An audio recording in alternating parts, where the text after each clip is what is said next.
Hola amigos, bienvenidos a un video más. Esta vez vamos a ver un tema que es bastante importante a la hora de enfrentarnos con algunas situaciones en los talleres, especialmente cuando estamos trabajando y algunas piezas pues se nos llegan a deformar. ¿Qué hacer para recuperarlas? Así que ese va a ser el tema principal que vamos a ver en estos próximos videos. Y vamos a iniciar. Obviamente quiero explicarle desde fondo para que más o menos entiendan el por qué el metal se comporta como lo hace, y así poder saber con más precisión qué hacer cuando se nos presenten las respectivas deformaciones. Entonces, como bien lo hice pues el título del video, pues vamos a ver todo lo que tiene que ver con las deformaciones térmicas en los aceros. Vamos a ver los fenómenos de la dilatación y contracción. Básicamente, como todo en este universo, amigos, todo está compuesto por moléculas formadas nuevamente, obviamente por átomos, ¿cierto? Entonces aquí les quise hacer esta representación para que más o menos entiendan de qué se trata y por qué el metal se comporta como se comporta. Los metales están construidos por estructuras cristalinas bien definidas, bien apiladas. Si lo miráramos, si pudiésemos observarlo en detalle, veríamos estas estructuras así, ¿cierto? Haz de cuenta que cada punto de esto, aguarantí con un punto, es una molécula que forman los aceros. Están bien alineados, bien apiladitos, con pocos espacios entre sí, ¿cierto? Cuando se encuentra a temperatura ambiente, ¿cierto? Unos 20 grados centígrados. Cuando empezamos a imprimirle calor al acero, las separaciones, ¿cierto? O los enlaces entre moléculas se empieza a incrementar, es decir, ya vamos a ver que van a haber espacios entre moléculas, ¿cierto? Cuando se empieza a calentar el acero, a medida que se va calentando, que la temperatura pues empieza a incrementarse, pues dichas separaciones entre moléculas va a ser mayor, al punto, por ejemplo aquí se lo puse a 1200 grados centígrados, que por lo general es la temperatura a la cual debemos de calentar el acero para lograr la dilatación requerida, ¿cierto? Pero cuando lo llevamos ya al punto de ebullición, al punto pues donde ya el metal cambia de estado, que ya pasa a estado líquido, obviamente estas moléculas se separan a tal punto que ya empiezan a moverse libremente entre ellas, ¿cierto? Ahí es donde ya el metal pues entra en un estado de bastante plasticidad, ¿cierto? Entonces, como se puede observar aquí, este mismo volumen de acá, al calentarse el acero, pues se va a incrementar, ¿cierto? El volumen se incrementa. El metal obviamente se expande, pero esa expansión es debida a eso, a que la separación o los enlaces entre moléculas se incrementan. Entonces empiezan a haber espacios entre molécula y molécula, que hace que el volumen pues se incremente. Es por esa razón que, por ejemplo, les tengo este ejemplo aquí. De cuenta que es una barra de acero que tiene este volumen y esta medida, ¿cierto? A temperatura ambiente.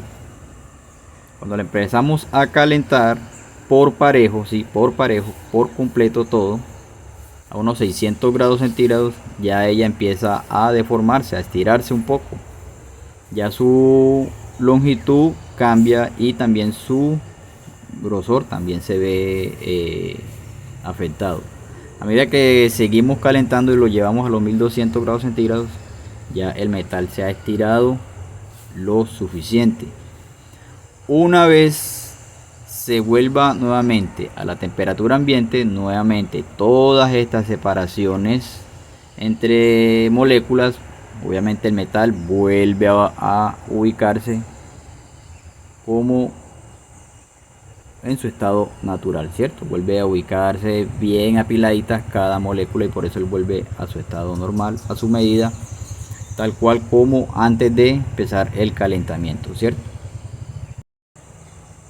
Teniendo ya ese conocimiento, ¿cierto? De que el metal se expande cuando es sometido a altas temperaturas, podemos ver lo siguiente, que ya aquí es el punto el cual pues quiero llegar con esto, amigos. Volvemos otra vez al ejemplo de la barra. ¿Listo?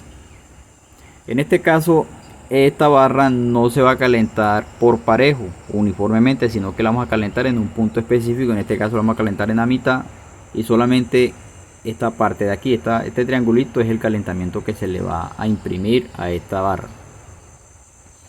Una barra que estando obviamente, aquí lo denominé por fase, ¿cierto? Está la primera fase a temperatura ambiente normal, la barra en su estado normal. En la segunda fase, si yo le imprimo una temperatura de 600 grados con un soplete, ¿cierto? Aquí en este punto aquí, va a empezar el fenómeno de dilatación, ¿cierto? En donde inicialmente las moléculas del acero en esta parte de aquí empiezan a separarse. Entonces se le imprime unas fuerzas, ¿cierto? Unas fuerzas axiales en este punto de acá. O sea que la barra se nos va a empezar a doblar en este sentido, ¿cierto? Cuando ya llegamos a la tercera fase, en donde llegamos ya a los 1200 grados centígrados, donde ya esta parte del calentamiento, ya el metal ha llegado a un punto en donde se encuentra bastante plástico, ¿cierto? Aquí ocurre otra carga distinta, y es que la parte que no se encuentra en esa plasticidad, o sea, la parte que no llega no llegamos a calentarla, ¿cierto? Digamos que la parte más fría de este punto de calentamiento le ejerce una fuerza de compresión a la parte que ya está plástica, es decir, estas flechas indican pues la tensión generada. Entonces, al haber esta fuerza de oposición de la parte que está más fría, hace que la barra ya se incline cuando se enfríe, que ya llegamos a la cuarta fase, perdón, que es cuando ya ella vuelve y se enfría, ¿cierto? Cuando ya vuelve y se enfría, esta carga hace que se comprime esta parte donde más se llegó a calentar el acero, y se quiebra, al contrario de la segunda fase, es decir, toma esta figura, y la barra ya nos va a quedar así. Ya una vez se enfríe, la barra nos va a quedar así, con esta torcedura. Este ejemplo aplica para el acero en general, ¿sí? Aquí se lo puse como una barra, pero también si tenemos una lámina, también va a pasar exactamente lo mismo. Y aquí es donde está el punto, aquí es donde está la clave con la cual vamos a necesitar para cuando se nos presenten láminas o piezas que se nos deformaron, ya sea por calentamientos provocados durante el proceso de corte, deformaciones presentadas durante el proceso de corte, o también deformaciones presentadas durante el proceso de soldadura, que es al punto que vamos a llegar ahora. En la soldadura también se presentan exactamente esas mismas deformaciones y esas mismas cargas, pero un poco más ampliadas, ¿sí? En la soldadura las tensiones son mucho mayor debido a lo siguiente. Aquí tenemos una placa, ¿cierto? Con su respectivo bisel, y todo esto va a ser rellenado por soldadura. ¿Se acuerdan que les dije que cuando el acero se lleva a su punto de fusión, o sea, superando los 1500 grados centígrados, la separación entre las moléculas es tal que ella se puede mover libremente? Por eso es que el acero cambia de estado. Eso hace, amigos, que cuando el acero se enfríe, obviamente, ¿qué va a pasar ahí? Que el volumen, ¿sí? El volumen del acero, estando en estado líquido, va a ser un poco mayor que cuando ya esté en estado sólido, ¿cierto? Obviamente que cuando este se enfríe, todo ese volumen se va a contraer, ¿cierto? Se va a contraer nuevamente a su punto original. Entonces esa es la cuestión con la soldadura, que ejerce esa tensión, va a ser aún mucho mayor que la generada por calentamiento, ¿cierto? Entonces, cuando soldamos una placa de estas, obviamente en la parte donde hay mayor volumen es donde se va a generar la mayor tensión, ¿cierto? Entonces, de esta placa, si la vemos así tal cual, obviamente toda esta área, si imaginémoslo pues, toda esta área, si la rellenáramos de un solo cordón, ¿sí? toda esta área va a ser rellenada estando el metal en estado líquido, ¿cierto?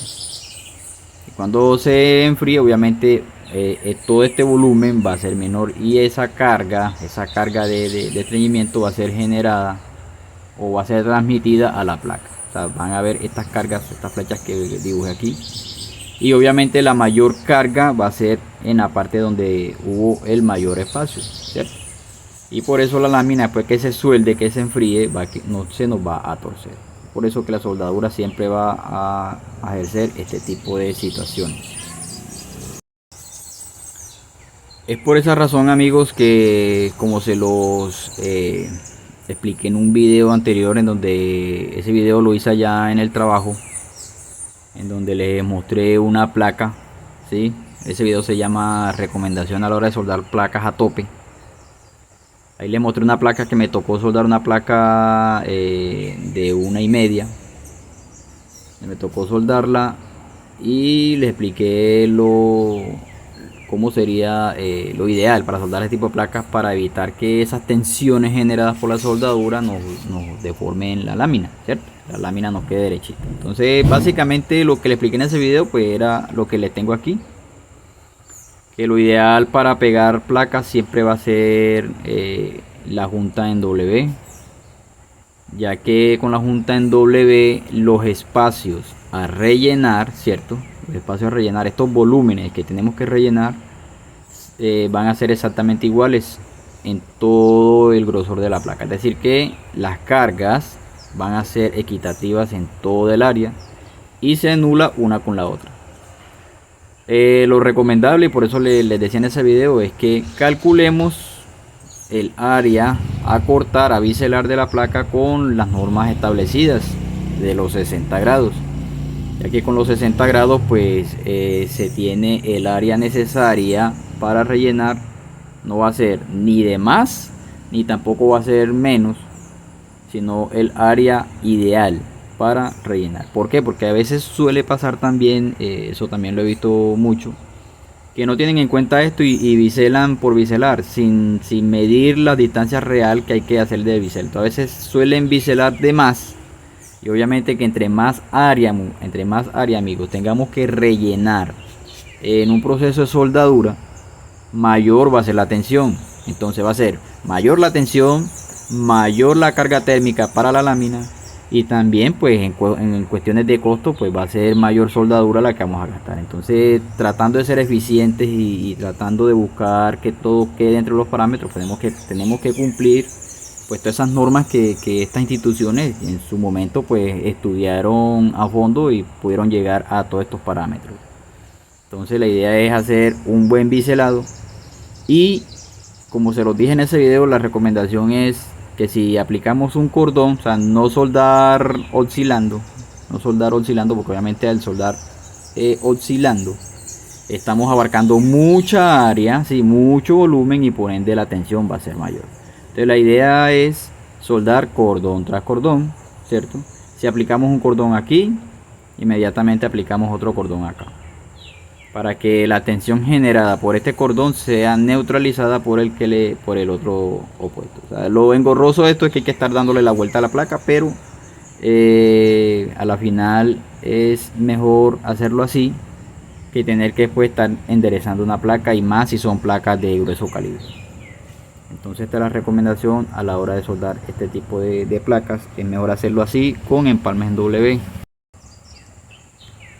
Teniendo en cuenta estas situaciones, por eso debemos de analizar cada vez que vayamos a fabricar una pieza y que tenga, obviamente, que va a ser soldada, tenemos que analizar las juntas con la cual se va a soldar dicha pieza, y así evaluar cuáles son las cargas y las tensiones que se le van a ser sometidas a la pieza, y así poder saber en qué puntos hacerle amarres o en qué puntos hacerle los dobleces previos, para que cuando la soldadura se aplique pues ella vuelve y lo ponga derecho. Un ejemplo palpable esto sí se los voy a decir por experiencia, ¿sí? De todas las juntas de las piezas que me ha tocado fabricar, la más complicadita, la que más tensión genera, es precisamente la junta en filete. Esta junta en filete, Esa es la que por lo general más tuerce las piezas.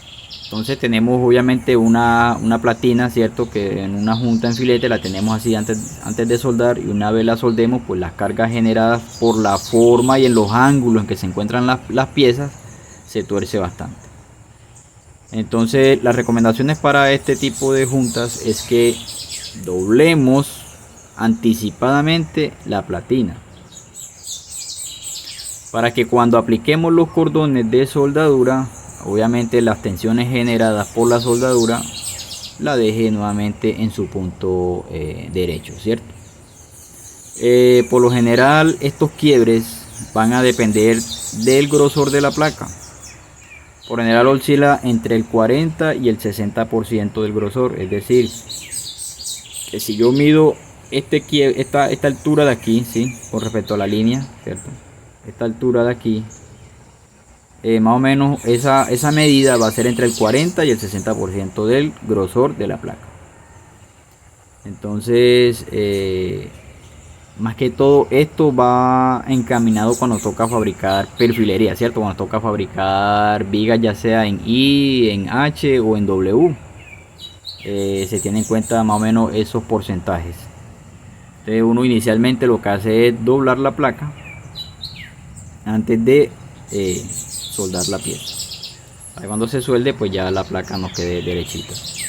En los próximos videos ya vamos a entrar a ver de lleno cada una de las situaciones que se puede presentar durante un proceso de fabricación o de corte, las deformaciones que las láminas pueden presentarse tanto en el corte como después de haber sido soldadas, ¿cierto? Entonces vamos a ver cada una de esas situaciones y qué es lo que se debe hacer para recuperarla, también utilizando este concepto de las deformaciones térmicas. O sea, lo mismo que la deformó, o sea, lo mismo que hizo que se deformara, con eso mismo vamos a recuperarla. Básicamente eso es lo que les quiero decir. Con calentamientos en puntos específicos y con movimientos específicos y con profundidades específicas de calentamiento, vamos a recuperar esas piezas. ¿Listo?